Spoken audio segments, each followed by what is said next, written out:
Alladzi khalaqal insana 'allamahul bayan. Ashkuru syukra man talabal mazida minal maliki tayyan. Asyhadu an la ilaha illallah wahdahu la syarika lah lahul karimul mannan. Wa asyhadu anna sayyidana wa maulana Muhammadan abduhu wa rasuluh al-mab'utsu bi asyrafil adyan. Pertama sekali bersyukur kita kepada Allah Subhanahu wa taala dengan ucapan alhamdulillahirabbil alamin. Salawat kepada baginda Rasulullah sallallahu alaihi wasallam dengan lafaz Allahumma shalli ala Muhammad wa ala ali Muhammad.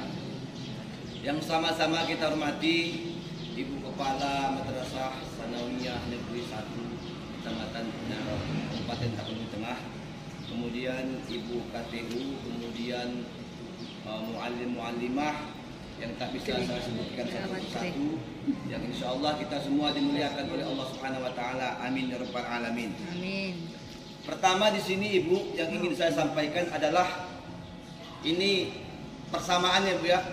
Pertama, apakah kita buat sholat itu penting atau yang penting sholat?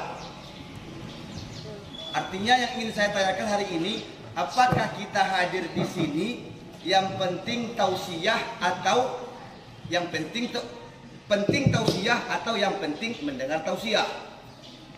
Jadi maksud saya Ibu, kalau kita menganggap sholat penting, beda dengan yang penting sholat. Iya, asal aja. Jadi tausiah penting, beda dengan yang penting ada acara tausiah. Jadi hari ini saya tanya itu yang pertama. Yang kedua, apakah kita kaji di sini kajian hati atau kajian ilmu? Ilmu dan hati. Karena biasanya saya memilih dua. Kalau hati. diminta kajian ilmu, maka yang akan saya sampaikan ilmu-ilmu saja. Tidak ada berkaitan dengan hati sedikit pun. Hatilah. Tapi terkadang ada orang yang minta kajian hati. Ilmu dan hati. Jadi kalau ilmu kita bahas, maka insya Allah kalau ada nanti pertanyaan, kalau saya sanggup menjawab, akan saya jawab. Tapi tentang ilmu saja. Tapi kalau tentang hati, maka kita bahas tentang hati. Iya, membersihkan Jadi hati. ini yang ingin saya sampaikan hari ini, agar kita berpikir bersama bahwasanya Ibu, kita ini luar biasa Ibu.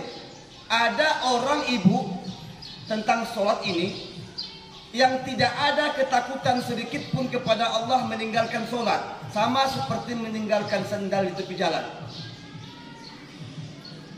Jadi kita berharap kajian tausiah kita, walaupun saya hari ini, besok mungkin ustadz yang lain, besok mungkin Pak Saiful dan segala macamnya, memang betul-betul kita ini penting, karena ini ta'lim muta'allim. Artinya andaikan hari ini pas saya ceramah datang malaikat maut, dicabut nyawa saya hari ini, saya ini syahid ini. Karena kita paham bersama bahwa siapa yang menuntut ilmu sama dengan berjuang fisabilillah sampai kita pulang nantinya, hatta yarji'a. Maka saya pilihlah, pertama kita ambil ini Bu, mohon saya sedikit waktunya, kita ambil 15 menit ilmu, 15 menit hati, agar kita gabung semua. Pertama kita ambil tentang ilmu. Apa yang kita kaji tentang ilmu? Tentang Allah yang pertama. Jadi kata Allah pernah menjelaskan dalam ayat Qudsi, katanya, wahai Rasulullah, sampaikan kepada umatmu bahwasanya namaku, bahwasanya namaku takkan pernah sama dengan makhluk. Ini janji Allah. Nama Allah takkan pernah sama dengan makhluk. Kita uji. Yang pertama, kata Allah namanya takkan sama dengan nama makhluk. Ini ilmu ibu, belum masalah hati. Nanti kita bahas hati. Kita buktikan hari ini benar apa kata Allah. Kita tulis satu-satu. Kita buat nama Wisnu. Wisnu mungkin Brahma. Allah terakhir. Andaikan satu huruf saja kita ambil dari nama mereka, kita hilangkan, maka tidak ada arti. Coba kita lihat Wisnu. Kita buang huruf W-nya, tinggal Isnu. Ada makna. Tapi kalau Allah tetap. Allah kita buang alifnya. Alif, lam, lam, ha. Allah kita buang alifnya, tetap Allah. Mana buktinya? Al-Quran. Lillah bima fis samawati, tetap nama Allah. Artinya hilang pun alif, tetap itu Allah. Mana membuktikan? Al-Quran. Lillah, lillahi ma fis samawati. Ini harusnya pakai spidol ini. Satu. Dibuang satu lagi namanya. Wisnu dibuang E-nya menjadi SNU. Yesus mungkin jadi Sus. Tapi Allah kita buang lamnya. Alif lam terbuang. Tinggal kata lahu. Tetap Allah. Lahu ma fis samawati wa ma fil ardi. Tetap nama Allah. Sudah dua kita buang nama Allah, tetap dia Allah. Artinya namanya saja beda dengan makhluk. Dibuang lagi lamnya, tinggal hu. Tetap nama Allah. Allahu la ilaha illa hu. Allah juga. Begitulah Allah membedakan namanya, bahwa namaku takkan pernah sama dengan nama makhluk. Ini ilmu bagi kita bahwa Allah itu namanya sangat luar biasa. Bukan nama makhluk. Itu memastikan kalau Allah lah yang pantas kita sembah. Makin kuat iman kita ibu. Nama saja membuktikan dia Allah, bukan nama makhluk. Ini yang pertama. Kemudian yang hari ini ibu, ini masalah ilmu lagi ibu, sampai 15 menit. Hari ini yang paling populer adalah yang saya lihat di media sosial itu tentang masalah mazhab ini bu. Pusing pula saya lihat ini. Maka mereka mengatakan salaf. Hari ini kita bahas apa itu salaf. Salaf adalah orang terdahulu. Kapan dia dikatakan salaf? 0 sampai 300 Hijriah dikatakan dia salaf. 0 sampai 300 Hijriah. Kapan itu? Masa Nabi atau sahabat. Kemudian masa tabi'in dan tabi'ut tabi'in. Selesai. Itulah masa yang termasuk masa salaf. Lalu kita lihat. Coba kita lihat. Kita Ahlus Sunnah wal Jamaah, baik dia NU, baik dia Muhammadiyah, baik dia Jamiyah, baik dia Al-Wasliyah, ini namanya Ahlus Sunnah wal Jamaah ibu. Siapa yang mazhabnya 4 minimal? Imam Hanafi lahir tahun 80 Hijriah, masih termasuk tabi'in. Imam Malik lahir 93 Hijriah, tabi'in. Imam Syafi'i lahir 150 Hijriah, tabi'in. Imam Hambali lahir tahun 164 Hijriah, masih tabi'in. Tapi coba kita lihat yang hari ini populer, Wahabi, yang sangat gempar. Paling tinggi gurunya Ibnu Taimiyah, lahirnya 661 Hijriah. Antara zaman Nabi, antara zaman sahabat, antara zaman tabi'in dengan zaman akhir zaman, zaman Dajjal hari ini. Cuma Ibnu Taimiyah. Di bawahnya kita lihat Muhammad bin Abdul Wahab, lahir tahun 1115 Hijriah. Udah zaman-zaman sekarang. Syekh Albani lahir 1333 Hijriah. Syekh Utsaimin lahir kapan ibu? 1928 Masehi, meninggal tahun 2001 kemarin. Terakhir Bin Bas, Syekh Bin Bas lahir 1330. Orang ini mengaku salaf padahal bohong. Dari kelahirannya tak mungkin mereka salaf. Tapi kitalah yang mengikuti aswaja Ahlus Sunnah wal Jamaah, yang mengikuti Syafi'i, Hambali, Maliki, Hanafi, yang termasuk kepada salaf, orang yang terdahulu. Ini dari kaji validnya data. Lalu apakah kita boleh memilih mazhab? Boleh. Mazhab itu apa? Mazhab itu ibu adalah mazhaba ilaihi, apa yang cenderung untuk kita pakai. Tak mungkin Pak Sunardi memakai baju saya, mungkin kekecilan. Tak mungkin baju saya memakai baju Pak Supran. Artinya pilih yang mana. Mazhab ini adalah jalan kita mudah untuk memahami Islam. Nama besarnya manhaj. Kita ibu semua sini satu manhaj, satu sumber. Siapa itu? Nabi Muhammad SAW. Ditarik ke bawah 4 garis ke bawah. 1 Hanafi, 2 sampai Hambali. Silahkan pilih yang mana. Mau pilih yang Hanafi silahkan, mau pilih ini silahkan, mau pilih ini silahkan. Kenapa? Karena ini adalah pakaian yang boleh kita pakai untuk memudahkan kita memahami agama Islam. Kita boleh beda mazhab, tapi kita satu manhaj. Itulah dia Nabi Muhammad SAW. Ini yang ingin saya sampaikan agar beda kita memahami. Jangan katakan kita kan beda manhaj. Salah itu. Manhaj itu jalan, metode. Sama metode kita Muhammad. Kita cuma beda mazhab. Apapun itu berbeda, apakah itu sah-sah? Karena keempat mazhab ini, apa yang mereka ajarkan adalah sesuatu yang pernah dikerjakan oleh Nabi dan mempunyai dasar hukum. Terakhir tentang ilmu adalah kita harus pahami bahwasanya Nabi kita Muhammad ada 3 dalam dirinya. Ada fi'liyah, itulah dia perbuatannya. Ada qauliyah, itulah dia ucapannya. Ada yang terakhir, kalau di Imam Syafi'i itu adalah takliriyah. Takliriyah adalah sesuatu Nabi yang tak pernah mengerjakan. Ini contoh, maaf, Allahu Akbar kabiru bagi NU. Memang Nabi tak pernah mengucapkan ini. Saya sepakat itu. Yang Nabi baca Allahu ba'id. Kata orangnya, betulkah itu? Betul.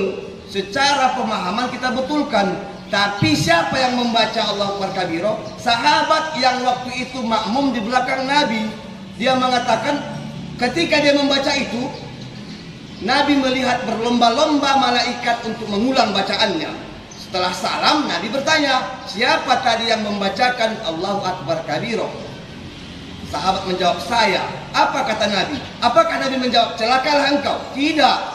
Nabi menjawab, ketika engkau membaca, 7 malaikat berlomba-lomba mengulang bacaanmu. Artinya Nabi memang tak pernah melakukan. Lalu itu diambil oleh mazhab Syafi'i. Bolehkah? Boleh, karena Nabi mengakui. Nah, hal inilah yang harus sama-sama kita pahami, karena ini tauhid, Ibu. Ada perbedaan masalah khilafiyah biasa, ada masalah furu. Furu ini adalah tauhid kita, Ibu. Kalau ini salah, semua amalan kita bohong, salah semua. Kalau masalah furu tauhid kita berbeda, satu saja kita salah memahami, semua amalan kita nol. Tapi kalau masalah khilaf, oh ini pakai bismillah, ini tidak biasa. Tapi kalau furu kita harus sama, Ibu. Contoh satu, pengakuan tentang hari ini Allah di atas langit. La ilaha illallah Muhammad Rasulullah. Kenapa? Buktinya adalah Nabi Muhammad menjemput sholat ke langit. Ingat di situ Allah ingin menunjukkan linuriyahu, tanda-tanda kekuasaan Allah.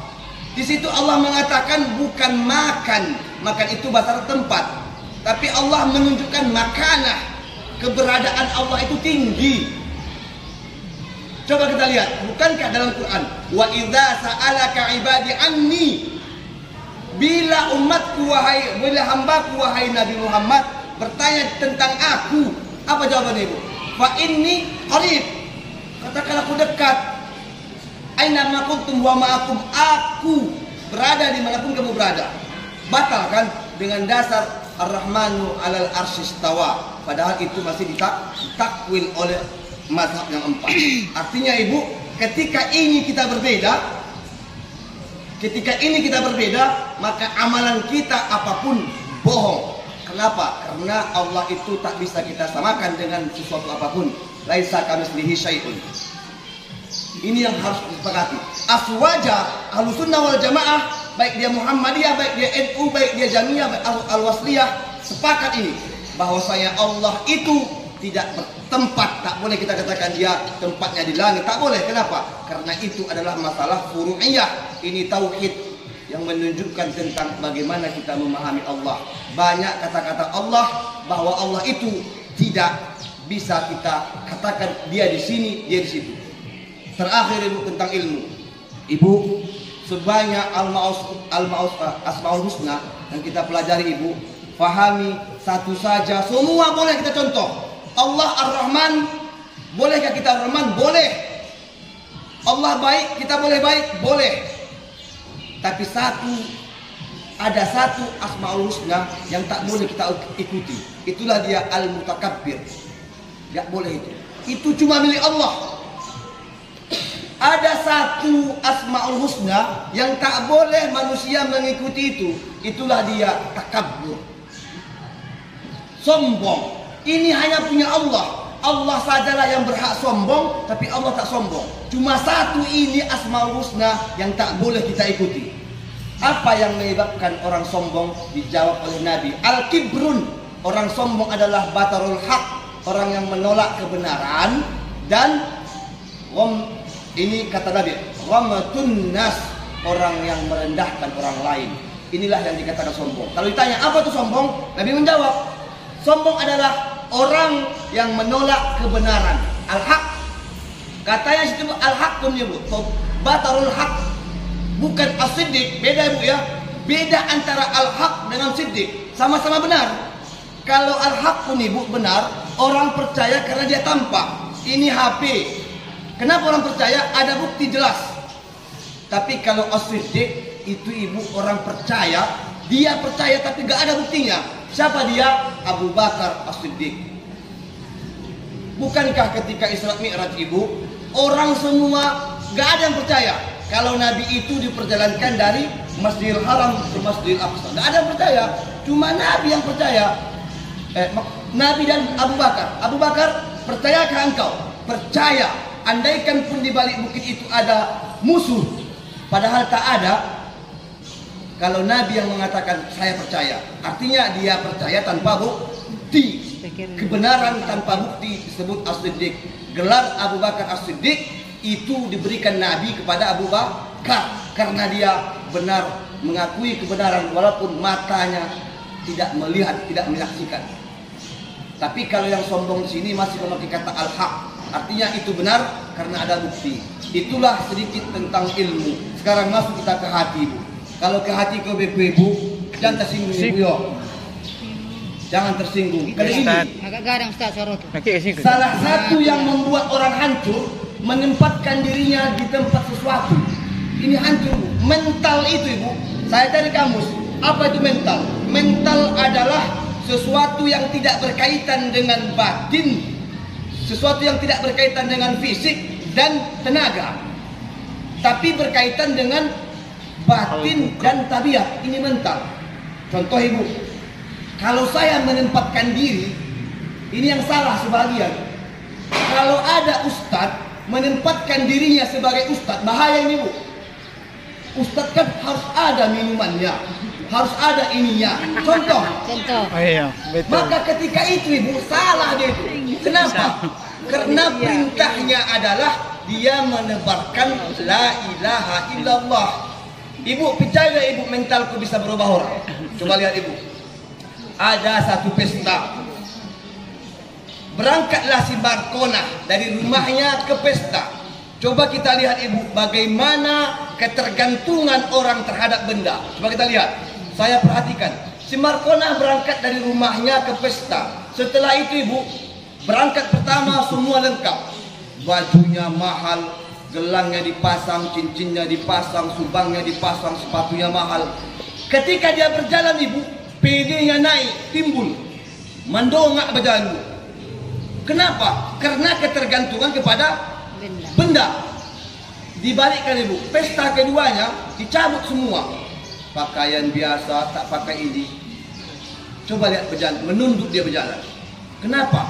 Karena keterkaitan dengan benda. Dalam bahasa apa Ibu? Materialism. Keterkaitan benda. Ambo kok naik Mercedes turun deko akan dihormati orang. Kok naik ojek ayo baru dah orang. Sama Ibu. Bisakah kita melihat itu? Bisa. Kalau pakai Mercedes datang tamu kok mungkin kopi susu. Pikok bas sepeda biasa ayo air putih jalan. Nampak kenapa? Karena itu ada benda yang menggantungkan dirinya pada benda. Ini yang salah. Ibu, boleh bercerita Bu? Ini masjid Ibu, demi Allah, saya pernah mendapatkan emas satu kantong penuh tas. Panu Ibu. Nah itu. Kadang Ibu tas tu 2 kali HP ko lah.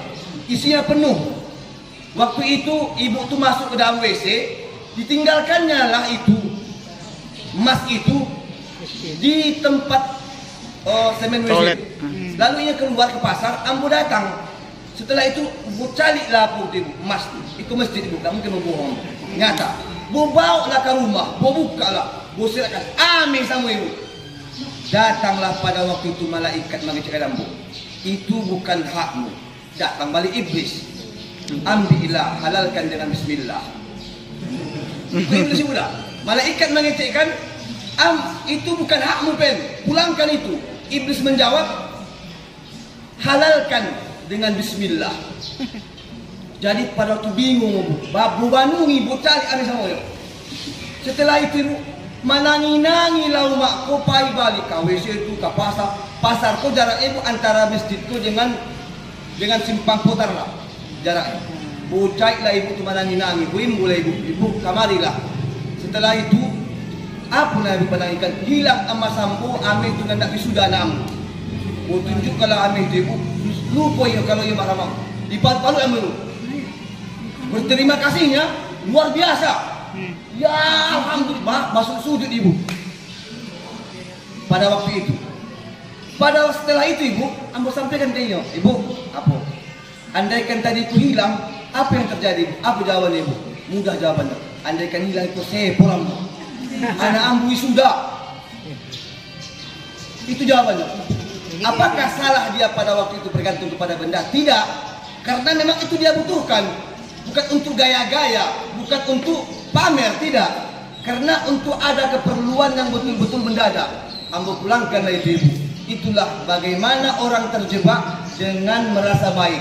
Siapa yang baik terjebak ibu? Yang baik terjebak yang punya jabatan tinggi ibu. Adakah perbuatan baik jadi haram? Ada. Contoh, umaknya wala tumubana. Tidak payah haji. Kalau haji biasa beko, lamu barang keo. Kalau haji plus minimal paling murah 100 juta kate. Jadi apa? Karena kebetulan ada peluang ditandatangani leko. Dapatlah kepeng hajikanlah. Berdoa ke Tuhan. Ya Allah, ambo tahu iku memang kepeng haram kuayo. Tapi untuk mahajikan rumah ambo, apa kata malaikatmu? Seenak otakmu saja. Niatnya baik kan? Menghajikan orang tuanya baik. Caranya salah. Allah kan sudah batas. Silahkan kamu berwakaf, berinfak, tapi dari yang baik. Habis. Tak mungkin ibu, maaf cakap ibu, tak mungkin mencuci pakai air kencing. Dia ini mencuci, airnya air kencing, kira-kira bersih nggak? Tidak. Sama seperti itu. Beribadah itu tak boleh kita main-main. Beribadah adalah keyakinan, bukan rasa-rasa. Rasa-rasa secara josmu. Nah itulah keyakinan. Kalau kata Nabi tak ada air, tayamum saja.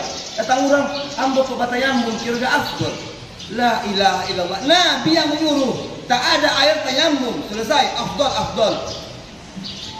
Artinya adalah bahwasanya agama itu adalah keyakinan, bukan rasa-rasa.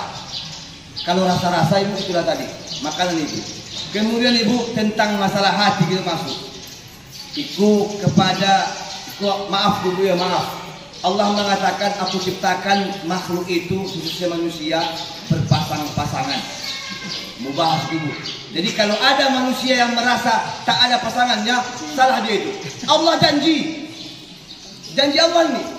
Kalau manusia itu berpasang-pasangan, janji Allah. Jangan khawatir, ini janji Allah. Allah hanya minta ikhtiar saja sedikit. Janji Allah itu. Ibu, kalau saya bertanya ibu, ketika Nabi Musa melawan Fir'aun, siapa yang menang? Orang mengatakan Musa namanya. Pertanyaan saya tidak. Kalau Musa yang menang, kenapa Musa yang lari? Dikejar Fir'aun. Maka jawabannya adalah Bu, Musa menang ketika berhadapan dengan Fir'aun. Fir'aun yang mengaku Tuhan, sedangkan Musa dalam hatinya ada Tuhan. Beda Bu ya. Beda antara Fir'aun yang mengaku Tuhan paling tinggi dengan Musa yang dalam hatinya ada Tuhan. Maka ketika itulah dia kalah. Kalau secara ilmu logik kita manusia, Musa tak akan menang melawan Fir'aun. Tapi karena Musa mengaku Tuhan, sedangkan Fir'aun mengaku Tuhan, Musa dalam hatinya ada Tuhan, maka ketika itulah Fir'aun hancur. Artinya ibu, kok basuh ibu di pasar orang sedang berjagal-jagal atau sedang katakan minta sesuatu, tahan ucapan kita karena kita tidak tahu kalau dalam hatinya ada Tuhan. Maka ibu ada orang pulang dari pasar pencong saja. Kenapa? Karena ternyata orang itu ada hatinya Tuhan. Kalau kecek kita yang tidak sumangga, keceplosan yang mengecek, apakah akan terjadi? Ya. Makanya kata Nabi, 3 doa yang tak ada hijab, tak ada batas kepada Allah. 1, doa orang yang berpuasa dan tidak berbuka ibu puasa berdoa ini, insya Allah takabul. Kedua, orang yang terzalimi, alakani hina segala macam, pengkong segala macam ibu, keceplosan mengeceknya. Mudah-mudahan saja laang begini, kata Allah, itu akan terjadi. Walaupun yang kita sumpahi kau pemabuk, karena Allah tidak mengatakan situ mukmin, tidak, manusia pencong. Makanya jangan sempat orang yang kita hajar habis-habisan, jangan sempatnya bicara tentang sesuatu, karena Allah janji tak ada hijab. Yang terakhir adalah doa orang tua kita. Doa orang tua kita harus kita yakini dialah yang paling keramat di atas dunia. Ibu, kalau masalah hatiku ibu, ambo ingin menyampaikan satu hal. Dalam kehidupanku, maaf kalau musalah maka minta maaf. Ibu tausiah ibu. Memang dalam kehidupanku ambo menyadari, dalam rumah tangga ada 2. Pertama, kadang kita dapat yang dicari, tak dapat yang di hati. Maaf ibu ya. 1, dapat yang dicari, tak dapat yang di hati. Ada sebaliknya, dapat yang di hatinya, tak dapat yang dia cari. Tapi kok dapet yang dicari, dapet yang di hati. Perlu menjelaskan ibu. Perlu. Jangan tak singgung ibu dah. Pertama, kata ambo pun dapet ko ibu. Iya juga. Ada orang berprinsip dapat yang dicari, maksudnya tidak dapat yang di hati. Sebenarnya tidak suku ke suami nyoko ado, ke calonku. Tapi inyo punya segala-galanya, dapat yang dicari yo. Tapi yang di hati indah. Sebaliknya, di hatinya dapat cocok ikuran, tipe yo pas, bobot bebek segala macam cocok. Tapi yang dicari dapat anak. Ini dua-duanya. Maka memang kalau dapat kedua-duanya, tapi ibu itu hukum sunnatullah di alam kita, bahwasanya kita harus memilih. Ibu, hukum sunnatullah itu ada. Kalau ada ibu lihat sesuatu berlawanan dengan sunnatullah, ini contoh ibu. Tiba-tiba buaya sunnatullahnya makan daging. Ibu lihat buaya makan batu, makan beras, contohnya. Ini sudah melanggar sunnatullah. Maka orang kata kalau dia buaya jadi-jadian. Karena hukum sunnatullah itu ada. Memang Allah menciptakannya itu dia makan daging. Tapi tiba-tiba nggak suka dia daging. Makan batu, makan beras, makan buah-buahan. Maka orang mengkeramatkannya. Kenapa? Karena ada sesuatu yang masuk dalam buaya itu. Manusia begitu ibu. Manusia pun seperti itu. Jadi kalau masalah hatiku ibu, maka yang bu agak takut-takut menyampaikan. Maka itu betul ada barasa. Ambo hanya ingin berbicara tentang kepada saudara-saudaraku yang belum menikah. Saya disampaikan satu hal, tapi ini hanya kajian. Kapatang waktu di situ aku sampaikan sedikit tentang kisah Nabi Adam. Ada yang tak percaya sama saya, ibu. Saya katakan di situ, ibu kalau mengkaji tentang Nabi Adam, apa sebenarnya hakikatnya? Dia menjawab, Adam keluar dari surga gara-gara makan buah khuldi. Hanya seperti itu kalian pahami? Ya, wajar. Saya jelaskan ini bu, bukan untuk sesuatu hal yang negatif indah, hanya untuk menambah ilmu kita. Pertama, yang menghancurkan Adam bukan buah khuldi bu sebenarnya. Saya tanya ibu, surga kan luar biasa. Seluruhnya ada. Apa yang kita inginkan belum teringat, belum terucapkan sudah ada. Surga. Mungkinkah surga dikalahkan oleh satu buah khuldi? Mungkin tidak. Logik enggak? Kalah. Ini maaf Bu. Saya akan meninggal, contoh ini bukan nyata ya Bu. Saya akan meninggalkan HP ini jikalau ada HP lebih tinggi dari sini Bu. Iya kan? Hukumnya orang akan meninggalkan itu kalau ada yang lebih tinggi dari itu. Itu hukumnya. Jadi intinya Bu, mungkin tidak surga yang luar biasa dikalahkan oleh buah khuldi. Mau Adam tercampakkan dari surga gara-gara buah khuldi.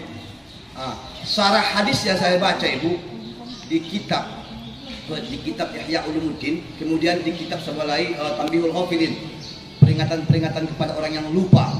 Apa Ibu? Ternyata buah khuldi itu bukanlah buah yang kita bayangkan seperti apel, seperti kurma, tidak. Ternyata buah khuldi itu adalah hawa nafsu. Akunyo yang belum menikah bahaya itu. Hawa nafsu. Pada waktu itu, bukankah hawa sudah ada? Sudah ada. Allah katakan jangan lakukan itu. Ternyata terjadi juga. Mengapa Allah mengatakan bahasa buah di situ? Karena tak mungkin Allah membahasakannya dengan bahasa vulgar. Ini kalamullah. Contoh Ibu, suamimu adalah pakaian bagimu. Kenapa Allah bahas ke pakaian? Istrimu adalah pakaian bagimu. Kita Ibu, orang Indonesia, orang Barus, malu kita mengatakan maaf ini Bu, jenis kelamin kita dengan bahasa kita. Iya kan? Apalagi Allah. Maka Allah bahas sekali dia dengan buah khuldi. Kenapa? Karena memang itu adalah sebuah pertarungan. Maka Ibu, cukuplah musuh kita iblis dan hawa nafsu. Jangan tambah-tambah. Makanya jangan sempat adu nama kali-kali tidak bisa kuat. Luar biasa Ibu. Ada 4 Ibu. La yadkhulul jannah qati'ur rahim. Orang yang memutuskan tali silaturahmi tidak masuk surga. Bukan selama-lamanya Ibu maksudnya, tapi diobok-obok dulu situ. Apa lagi? La yadkhulul jannah jaruhu bawa'iqah. Tidak masuk surga orang yang tetangganya tidak tentram karena akhlaknya. Apa lagi? Apa lagi Bu? La yadkhulul jannah, itulah masalah kapatan yang sampaikan al-bakhil. Cigo. Banyak kata-kata la yadkhulul jannah tentang masalah qati'ur rahim yang harus itu sepakati. Makanya Ibu, kalau dikaji masalah Adam, yang menghancurkan Adam pada waktu itu adalah hawa nafsunya yang luar biasa. Makanya disebut oranglah surga dunia. Kalah surga yang nyata. Terjebak pada waktu itu, datanglah setan, iblis pada waktu itu. Jadi saya ingin Ibu kita berpikir yang nalar, sehingga kita tidak berpikir kalau khuldi itu adalah memang bolehkah kita berpikir? Boleh, karena Quran menuliskan seperti itu, boleh.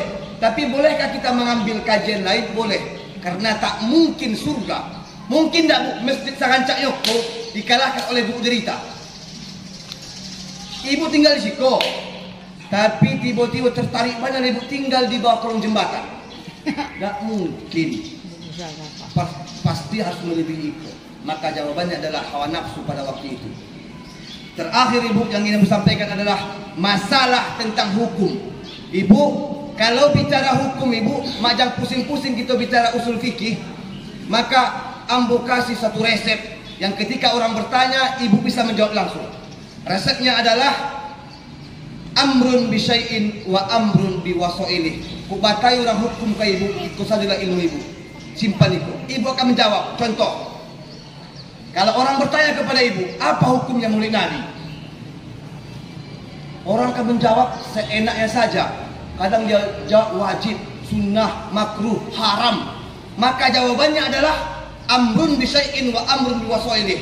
Perintah terhadap sesuatu, maka perintah pula terhadap sarananya. Inilah dasar hukum usul fikih. Contoh, menutup aurat hukumnya wajib.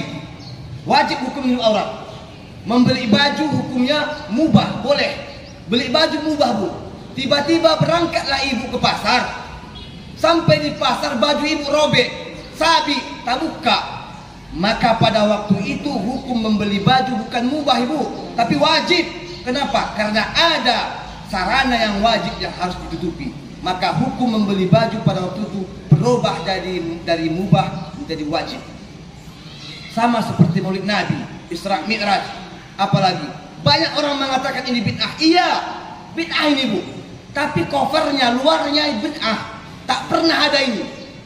Tapi coba lihat dalamnya Ibu, isinya. Kita lihat apa yang terjadi di Maulid Nabi. Kalau ditanya apa hukumnya, kembali ke atas. Kalau ibu datang ke Maulid Nabi ingin memperbanyak salawat hukumnya sunnah, maka hukum bagi ibu ke Maulid Nabi sunnah. Tapi ibu datang ke Maulid Nabi, ke Isra Mi'raj, mau menuntut ilmu, mendengar tausiah, menuntut ilmu hukumnya wajib, maka Maulid bisa berubah jadi wajib. Dan seterusnya, ada orang yang mau memperbanyak sedekah di situ, sedekah hukumnya sunnah, maka kedatangan ibu ke situ hukumnya sunnah. Jadi sarananya ibu. Jadi kalau kita mengkaji Maulid Nabi, apa isinya? Baca Quran, baca tentang kisah Nabi, salawat, memperbanyak sedekah, silaturahim. Tak ada yang lain. Yang Nabi larang adalah ketika Maulid Nabi kita mengatakan ruh Nabi ada sekarang bersama kita, barulah sahih. Tapi kalau yang kita lakukan selama ini isinya semua pernah diajarkan oleh Rasulullah Shallallahu Alaihi Wasallam. Ibu, satu yang ingin saya sampaikan Ibu, bahwasanya Ibu, kalau kita dibenci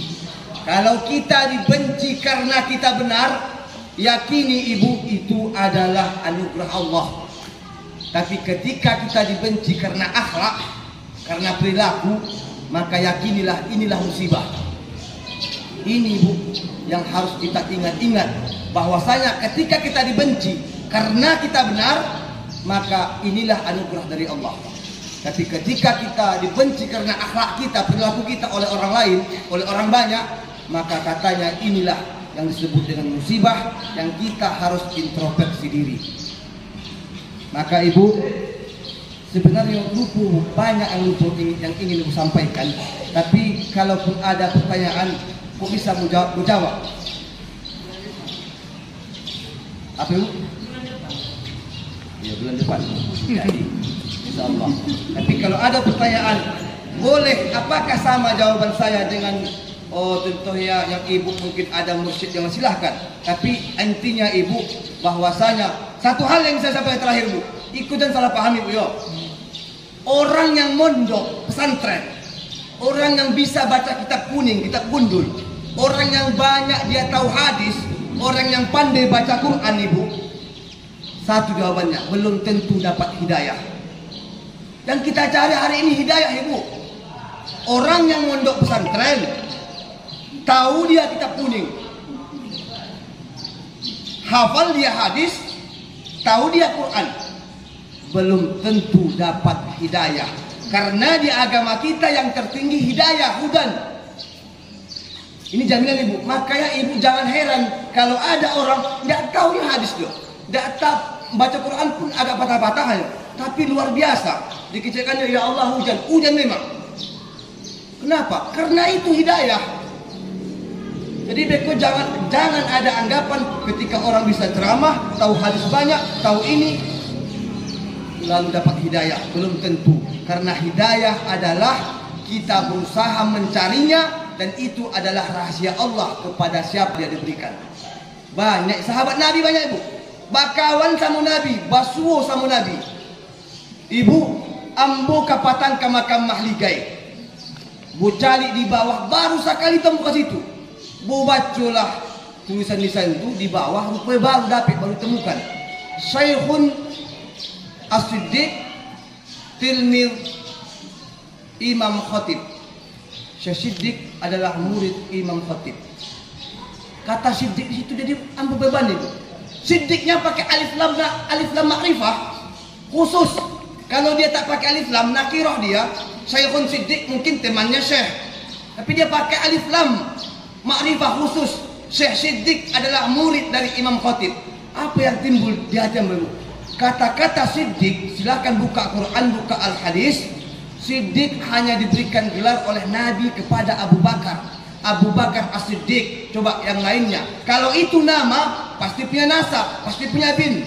Umar bin Khattab, Utsman bin Affan, Ali bin Abi Thalib. Tapi Abu Bakar yang dulunya namanya Abu Quhafah berubah Abu Bakar As-Siddiq. Kata As-Siddiq di sini siapa ini? Kata Siddiq, ibu, itu orang yang paling benar, luar biasa benarnya, yang tanpa bukti dia menyakini Rasulullah. Bukan al-haqqun. Artinya ada itu di daerah kita, di Barus. Barus itu la ilaha illallah Muhammadur Rasulullah. Paling bawah baru ditemukan. Ternyata ibu, ada suatu kejadian di luar akal sehat Ambo. Nyata berangkat Ambo dengan kawan Ambo namanya Sayyid Amin Sinaga. Apa kata Sayyidilku? Di hadapan Ambo langsung ibu, kejadian karomahnya langsung. Saya tidak ini masjid ibu, langsung. Apa kata Ambo? Putri Sayyidil mengatakan, Pak Pen, kalau Ambo punya rezeki, Ambo bangun di Kebu Pagari ko, Syekh Siddiq ko. Baru diucapkan ibu, datanglah penziarah orang Cina mu'alaf dari Jakarta. Datang langsung ke situ. Tidak di Muazzam Sah, bukan di Zainal Abidin, langsung ke Syekh Siddiq. Langsung ke situ, siap mereka sampaikan, Pak, ziarah kubur di tempat ini aulia, ini tipis tipisnya setipis kulit bawang antara syirik dengan yang dihalalkan. Tipis beda antara riba dan jual beli, sama-sama cari untung, tipis. Kalau bapak salah niat di sini, bapak kesini mendoakan mereka, datang saja dulu doakan mereka, habis. Jangan bapak contohnya minta-minta kepada mereka. Mereka ini yang kita doakan. Andaikan pun mereka ikut mengaminkan doa bapak, hajat bapak, wallahu a'lam bishawab. Tapi bapak kesini, apa katanya? Iya, saya paham itu. Setelah mereka membaca itu ibu, selesai ziarah, apalah kata ibu? Ambo sampaikan, bisa ndak ikut di pagar? Langsung pagar itu sadonya keliling, dananya berapa? Disebut oleh pihak penjaga itu 30 juta. Langsung dari ini pengen. Ambulah membayar 30 juta. Mau kate, langsung uangnya. Gak bohong saya ibu. Langsung di tempat yang sama. Hitungan menit ya ibu. Baru terucap oleh Putri Sayyidil bahwa saya mau dibangun itu, langsung datang inyok pas 10 itu niatnya. Langsung diberikan uangnya. Apa yang terpikir ya bu? Ternyata Syekh Siddiq itu adalah ibu, kerinduannya mendengarkan Al-Quran. Yang dalam hidupnya dulu dia ini hafal Quran ini, katanya hafal Quran, hadis, sering selawat. Bertahun-tahun ibu orang hanya membacakan Quran itu di sekeliling itu saja, tidak pernah ke bawah, jarang. Jadi kerinduan dia mendengarkan selawat Nabi, kerinduan dia mendengarkan Quran, ala muncul. Maka ketika ada orang yang membacakan itu, lapeh taragaknya, ambo tentu ibu. Haus bana, ambo pecandu kopi, iko kopi. Bertahun-tahun ambo tidak pernah kopi. Iko kopi. Kira-kira apa yang disampaikan ke orang? Setelah dia gila kopi, ada hajatnya. Apa hajatnya mungkin mau menjadi ini, mau menjadi itu. Kira-kira sama tidak memaminkan. Mudah-mudahan ada takabur. Begitulah mereka. Mereka meminta kepada Allah. Allah semua. Jadi pada waktu itu karomah yang saya lihat pada waktu langsung kejadian, dan ini nyata, dan kejadiannya baru seminggu. Itulah sekarang yang ingin dibangun. Artinya adalah ibu, bahwasanya kita pernah kita berpikir ibu, kami hitung manual ibu, makam mahliga yang ada di arah Syorbo itu kami hitung manual, 3 tahunlah tuanya dia dari segi umur dari Nabi kita Nabi Muhammad Sallallahu Alaihi Wasallam. Muazzam Sah 3 tahun tuanya. Pertanyaannya ibu, Makkah jauh dari Barus, kenapa, apa rahasia Allah mendatangkan kuburan para sahabat di Barus? Apa sebenarnya hakikatnya? Orang Jawa habis waktunya, habis uangnya datang ke Barus. Orang Jakarta, orang Sidimpuan datang ke Barus. Ingat ibu, hanya untuk ziarah, bukan yang lain. Kalaupun ada nanti yang diterima itu Allahu a'lam. Datang mereka, kenapa ibu? Terpikir saya ibu, dikatakan dia sahabat minimal dia 3. 1, bertemu dengan Nabi, sezaman dengan Nabi, dan bertauhid kepada Nabi sampai mati. Itulah dia sahabat. Kalau 3 ini jatuh dia kepada tabi'in. Bertemu dengan Nabi, hidup di masa Nabi, sezaman dengan Nabi, dan bertauhid kepada Nabi sampai mati. Makanya Abu Jahal tak pernah disebut sahabat. satu gugur, tidak bertauhid kepada Nabi. Dia sezaman dengan Nabi, bertemu dengan Nabi, tapi tidak beriman kepada Nabi sampai mati. Jadi kalau ambo cari kasih itu ibu, kami coba mengkaji apa bertemu dengan Nabi, bertauhid kepada Nabi sampai mati, dan sezaman dengan Nabi. Kemudian ibu ambo pun mau ziarah situ ibu, karena tertulis itu jelas la ilaha illallah Muhammadur Rasulullah. Kalau tidak orang nyambung. Tidak orang nyambung. Muhammad pun luar biasa ibu. Kalau tidak menangis kita mendengar nama Muhammad, ala luar biasa. Coba kita lihat ibu. Sahnya kita sholat kalau menyebut nama Muhammad. Cobalah itu sembahyang. Allahumma salli ala dia ibu. Jangan baca Muhammad. Batal. Sholat kita sah karena menyebut nama Muhammad. Khutbah Jumat sah kalau menyebut nama Muhammad. Ibadah-ibadah kita ibu yang lain yang kita kerjakan kalau rata-rata kalau tidak menyebut nama Muhammad, sampai ibu taklim kita ibu, taklim akan disebut taklim bangkai jika tak menyebut nama Muhammad sallallahu alaihi wasallam. Makanya ibu luar biasa. Untuk apa Nabi Muhammad ibu kita tangisi? Karena duluan yang menangis dari kita. Duluan Nabi Muhammad menangis dari kita tentang bagaimana nantinya kita ke depan setelah kita melewatinya. Tapi ibu, kok kini yang merasa ikulah dulu yang bisa sampaikan. Karena ambo tahu mendadak ibu. Tahu yang buat acara aku, buat aktifkan paket tadi. Masuk, cari Pak Benji. Ambo tahu ambo bulan Juli ayo. Tapi karena ada perintah dari atas lambu, terpaksa ambo yo kan. Ambo ibu tidak berani mengindahkan kata atas lambu.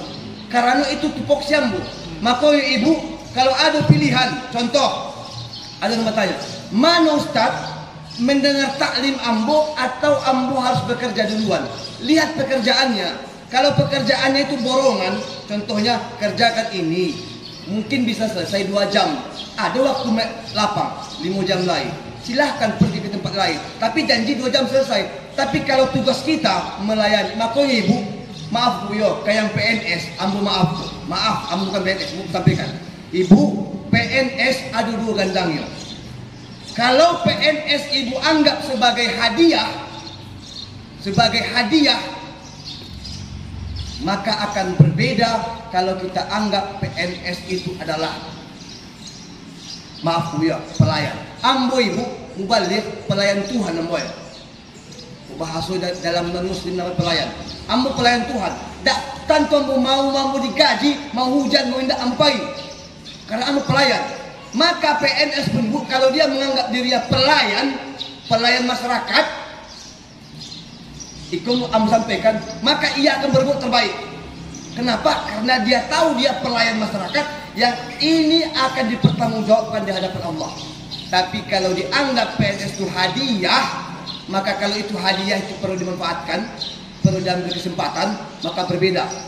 Maka yakini kalau PNS itu adalah sebuah amanah, bahwasanya disinilah pengabdian yang harus kita tunjukkan. Ambo memang tidak sempurna, ambo ada. Jelas banyak kesalahan ambo, banyak. Bahkan yang ambo tahu yang sampai kini belum bisa ambo tuntaskan banyak. Tapi ambo sadari ibu bahwasanya ambo belajar ke situ. Andaikan ambo salah, ambo mohon maaf. Andaikan ambo ada kesalahan salah moko ke ibu ke bapak, ambo mohon maaf. Karena ibu, ambo tidak tahu ambo meyakini ibu. Ambo yakini, tidak lama mulai jujur. Di tempat ini saya katakan, saya Pendisi Galingging melihat situasi ambo ala baceramah ke Sumbaga, ke Pakat ambo pai, ke Kinali, ke Ulang Butuo, ke mana ambo balik malang buat siko. Insya Allah ibu, ambo sadar, ambo hanya menyampaikan la ilaha illallah. Andaikan orang menghargainya, silahkan. Kalau orang tidak menghargainya, tidak masalah. Mengapa? Neraka jahanam masih luas. Itu pikiran ibu. Juga sama menyampaikan. Makanya ibu, banyak orang terkadang ibu bingung dari ambo. Ambo kok ibu adalah bukan ambo ustad jalanan ibu. Ambo ustad jalanan. Artinya di mana ibu pai nampak ibu ambo.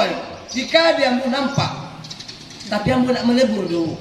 Insya Allah, ambo seperti ikan dalam laut. Mulai ambo dilahirkan, ambo lah memakan yang namanya asinnya garam. Tapi saya tanya ibu, ketika ikan itu dipancing dapat asin dah? Tidak. Lama. Ikan itu akan asin ketika dia mati, diasinkan. Iya. Sama ibu.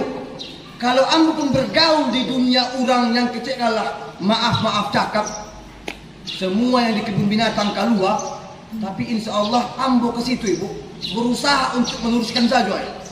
Mudah-mudahan boleh ditanya kawan-kawan, di manakah dia ambo ibu menjawab pertanyaan sidak yang kadang-kadang membuat sidak stres, ragu. Tentang siapa? Tentang Allah, tentang Nabi Muhammad. Makanya ibu, dalam kehidupan ini yang perlu kita sadari adalah segala sesuatu yang ditakdirkan Allah, maka ada satu hal yang jarang disampaikan oleh para mubaligh, sampaikan hari ini. Ibu, barisukan Ramadan. Akhir Ramadan ada namanya zakat fitrah. Tahu kita ada?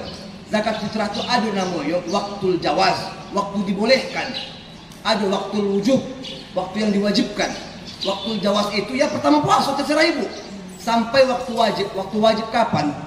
Kinilah terakhir puasa. Ala ibu, azan masuk maghrib beko, Allahu Akbar katanya, pada waktu itu masuklah waktu wajib wujub. Kalau kita punya kelebihan, keluarkan. Apa yang ingin aku sampaikan ibu?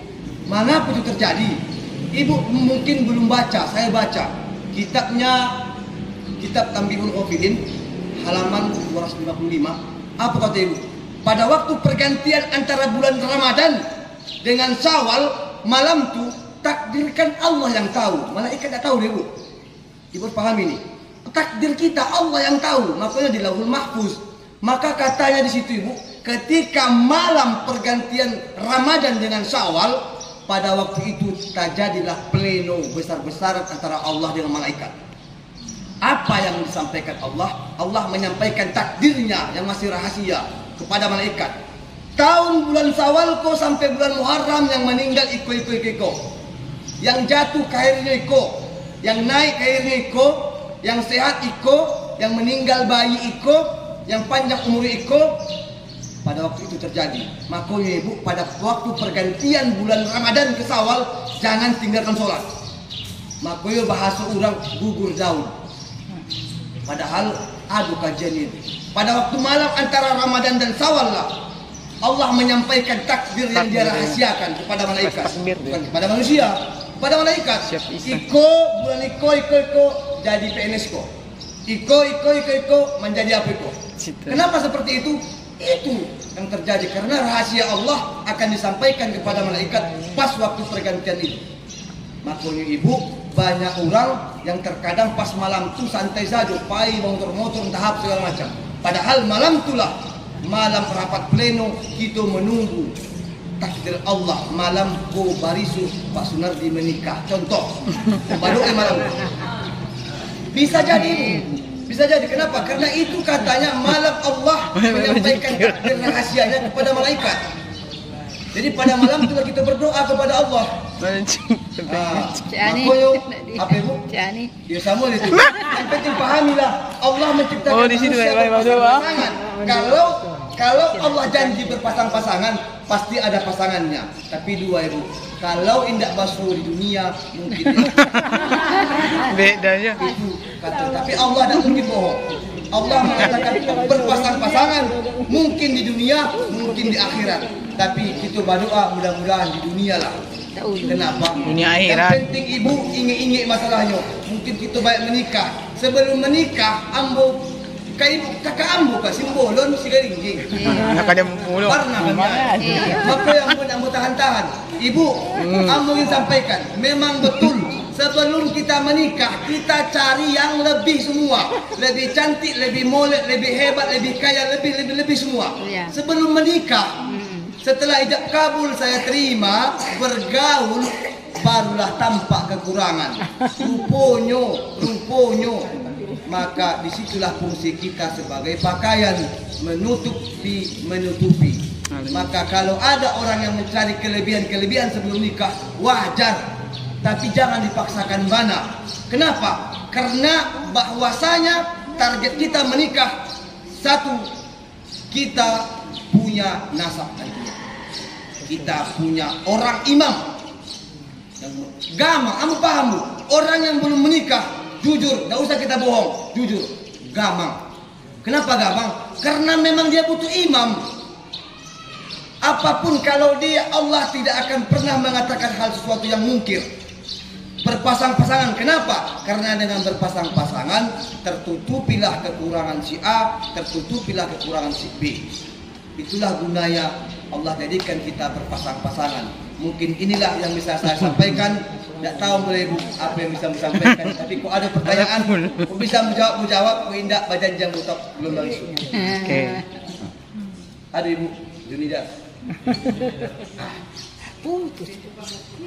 Tidak boleh kan? Terakhir Ibu, karena kita di masjid, tidak salah Ambu menyampaikan masalah sebuah Ibu. Memang rahasia dari kehidupan itu 3 yang kita tidak ketahui.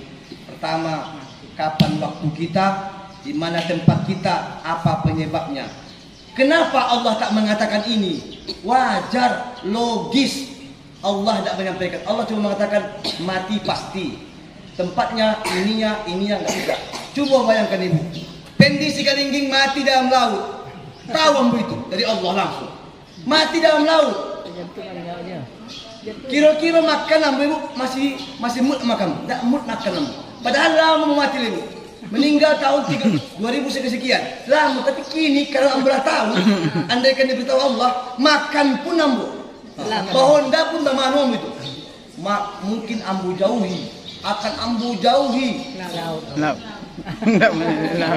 laut. Sengaja Allah rahasiakan untuk memberikan kita semangat hidup.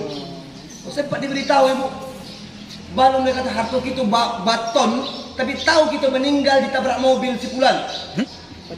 Kira-kira apa Ibu? Kira-kira tidak stres, tidak. Mungkin tidak ada yang memikirkan dunia, sedangkan dunia kita pikirkan. Maka kalau ini kita pahami Ibu, maka timbul rasa bahwasanya semua adalah titipan dari Allah. Mengapa orang merasa kehilangan? Karena merasa memiliki. Kalau kita tidak merasa memiliki, rasa memiliki, maka andaikan itu hilang, berarti itulah yang terbaik dari Allah.